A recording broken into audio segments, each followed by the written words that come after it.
Welcome back to Hardware Unboxed. Today we are checking out Asrock's new Desk Mini A300. It's a teeny tiny PC that finally takes advantage of AMD Ryzen processors. Almost every custom designed mini PC that we've seen to date uses Intel processors, and while Intel CPUs are very good, they aren't the best choice for this kind of system, at least if you want to game or do any kind of 3D work. For that, AMD's Ryzen APUs really are unrivaled. So, after dozens upon dozens of Intel-based B-boxes and desk mini PCs, Asrock has finally developed an AMD AM4 socket mini PC to take advantage of those Raven Ridge APUs. Does also support those Bristol Ridge APUs, but yeah, you guys probably know my opinion on those. And that means ideally you will want to throw in a Ryzen 3 2200G or Ryzen 5 2400G. They're pretty much your only options now. There are some OEM models and whatnot, but they're the two main CPUs you'll want.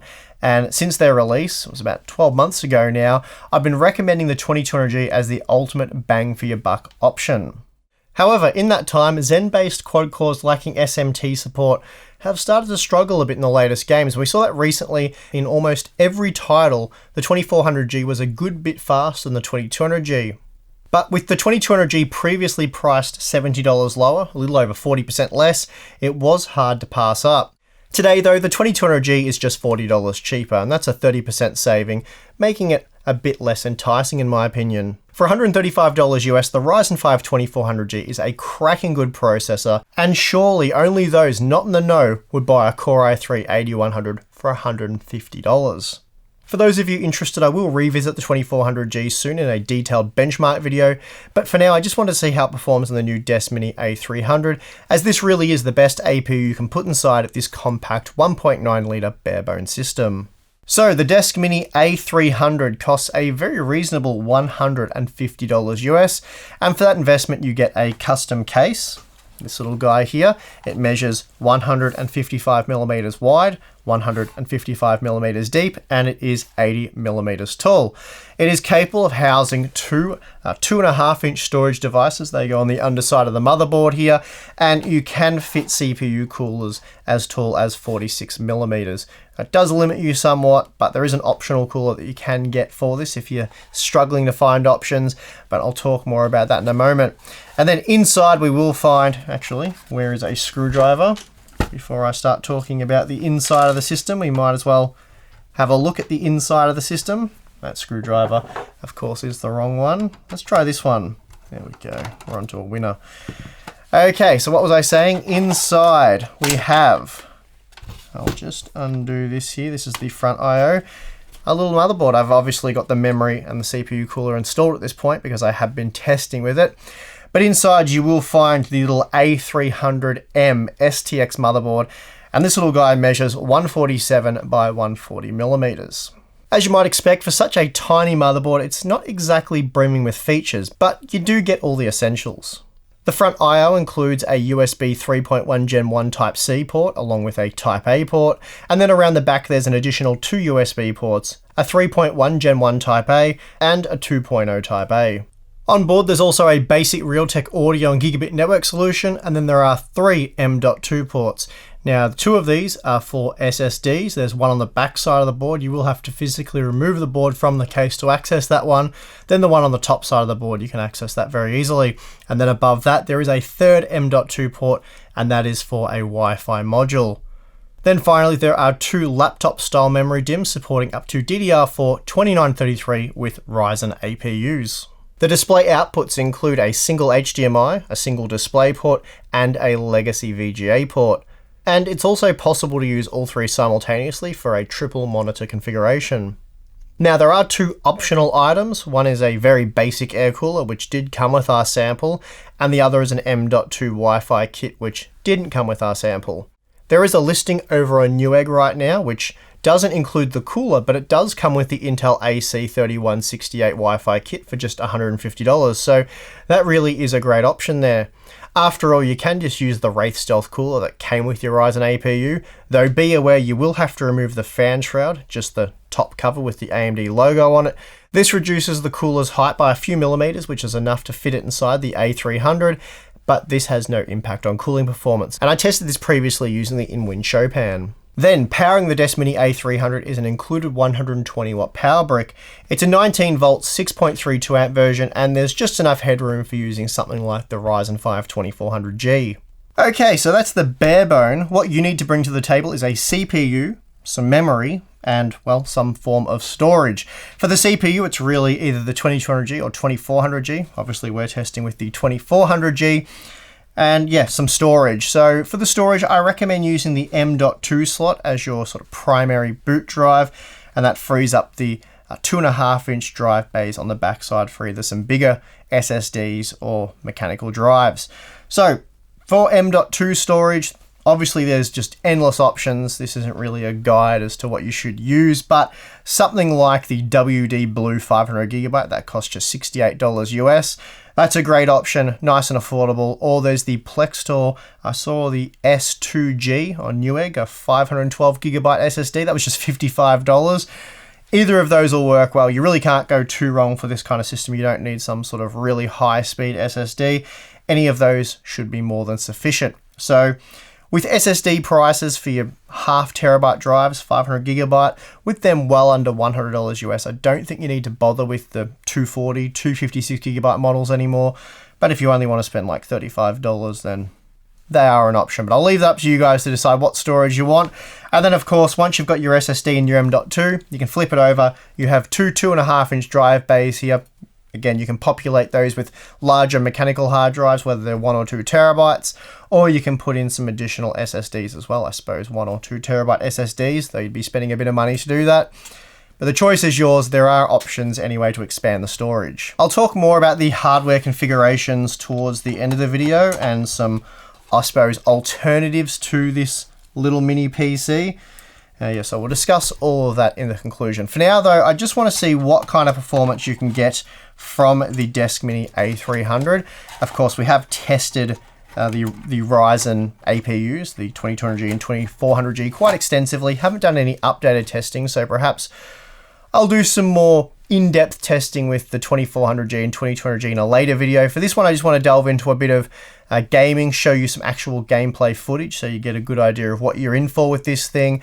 And again, no application testing because none of that's really changed from my day one review that I did about a year ago now. So if you want to know how it performs in a whole heap of applications, then go back and see our 20+ minute long review covering the 2200G and 2400G in depth. The only other thing I haven't talked about is memory. Obviously, you can use whatever SODIMM memory you would like, but for testing, I'm using G-Skill's Ripjaws DDR4 2133 CL15 memory. It's a 16GB kit.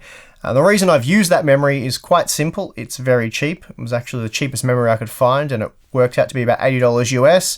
There are DDR4 3200 memory kits, but they cost upwards of $130 US. So about what you'd spend for the 2400G. Probably not worth spending that much on memory for this little build. But yeah, you can do so if you want, because it will offer a nice performance boost for that integrated Vega 11 GPU. Of course, you can overclock the memory, and that's what I've done in this video. So we've gone from 2133 up to 2933. Of course, setting the frequency to 2933 did reduce the timings from CL15 to CL16, and then the following timings were 21, 21, 49. You could no doubt manually tune those timings for even better performance. You could certainly do that. But I wanted to test something that was closer to the out-of-the-box experience, because I'm sure not all of you guys are going to delve into memory timings and tune those all up. And then getting low latency, higher frequency memory is extremely expensive. I can't remember the exact prices, but it was north of like $180 US. So yeah, that means we're going to use G-Skill's Ripjaws DDR4 2133 and overclock it to 2933 with looser timings. So all that out of the way, I think it's time to see how this thing gets on. First up, we have Apex Legends, and here I was forced down to the 720p resolution with the lowest possible quality settings for playable performance. At times, the performance was a bit deceiving though, as frame rates went over 100 FPS, but they would still often dip down to around half that. Still, overall, we were looking at around 60 to 70 FPS, and performance was very consistent for the most part. Bumping the resolution up to 900p was still playable, but here the frame dips were more noticeable. Beyond that though, the game just wasn't playable. Moving on, we have Battlefield 5, and again I was forced down to the 720p resolution in search of 60 FPS, and this is the kind of frame rate that's really required if you hope to rack up a few kills in the multiplayer modes. With the low quality preset enabled, we typically saw around 60 FPS with dips into the 50s, but overall quite a smooth and enjoyable experience, certainly playable by entry-level PC standards. When testing potato-like gaming hardware, you've always got to include Csgo, and for this one I was able to test at 1080p using the higher quality visuals, though it's probably not saying too much. Frame rates did dip down into the 40s at times, but were often up around 60 FPS. Needless to say, with a few quality tweaks, maintaining over 60 FPS at all times really won't be an issue. Then for Far Cry New Dawn, I used the normal quality preset, which is quite respectable, though I did so at 720p. Here frame rates fluctuated between 35 and 45 FPS. There were at times quite serious frame stutters, which did detract from the gameplay, but the game was still playable, and I guess you've sort of got to expect that kind of thing when you're gaming on integrated graphics.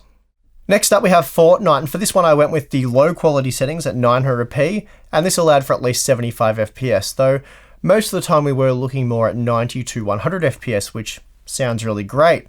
Sadly though, the experience was spoilt somewhat by fairly regular frame stuttering. Again, it was playable, depending on your standards I guess, but had frame rates been smoother, the experience would have been great on this little PC. Now, one of the best experiences I had was with Rainbow Six Siege. Using the lowest quality preset, the resolution was set to 900p, though with TAA a 50% render scale is set. Still, the game looked very good and played buttery smooth. I couldn't blame any missed shots on frame stutter for this one. Frame rate stayed above 60 FPS at all times and generally hovered around 80 FPS. Again, it was a great experience and a perfect example of how much fun can be had with this compact system. Finally, I fired up Rocket League and enabled the performance preset at 1080p, and this generally saw frame rates hover between 70 and 80 FPS. Frame rates were consistent, allowing for smooth, highly playable performance. So as we saw with CSGO, it is possible to play these less demanding titles, but still very popular titles, at very respectable quality settings. Now, as mentioned earlier, the Desk Mini A300, it does come with a 120 watt power brick, 120 watt power supply. It is this thing right here. And with the 2400G, providing you don't do any serious overclocking, perhaps any overclocking at all, you can get away with this 120 watt power brick. Obviously this is designed to work with the 2400G, but not sure how much testing Asrock did with a lot of the hardware being overclocked, such as the CPU and the iGPU. I think there you'd probably be limited by thermals anyway, so probably a bit of a non-issue with the 2400G, unless you can get some big, huge copper cooler in there, but that'd probably cost more than the case and the processor and all that. So again, probably not worth doing. Anyway, in its stock configuration, which is what we use for testing, the 2400G with a pair of 1TB mechanical hard drives and then a 2TB SSD that we use for all our testing, the A300 consumed 82 watts in our Blender stress test. That's not too bad. That's obviously well under the 120 watt rated capacity of this power brick.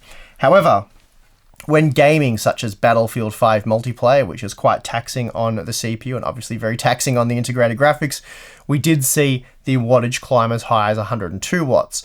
So not a great deal of headroom there.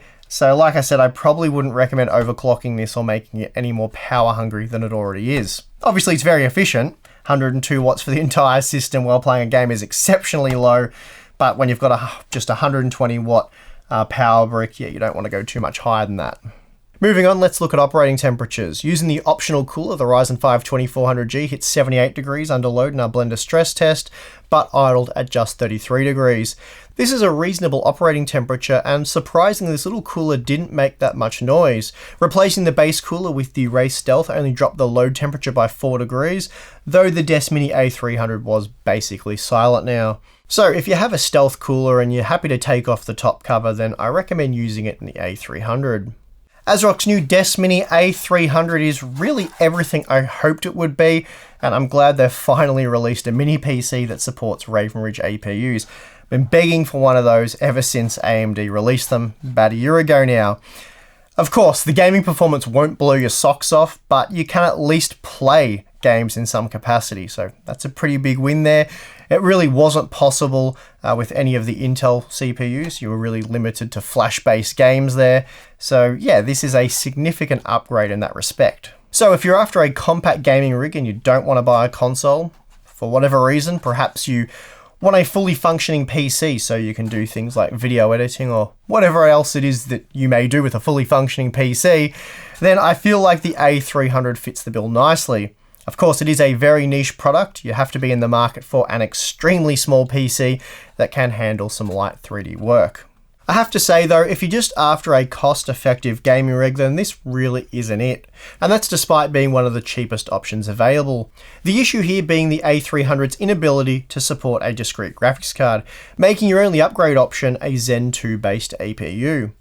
Alternatively, you could build your own Ryzen 5 2400G system in a much larger micro ATX case for a few dollars more, and this gives you the ability to snap up something like a Radeon RX 560 or perhaps even one of those insanely cheap RX 570 models. And this $100 to $150 discrete graphics card upgrade will improve performance tenfold. Or of course, for a slight price premium, it's also possible to build a mini ITX system. It won't be nearly as small as the A320, but it'll still be very small. And again, it will have the ability to support a discrete graphics card. So this means the Des Mini A300 is an extremely niche product, but I doubt that's going to surprise too many of you.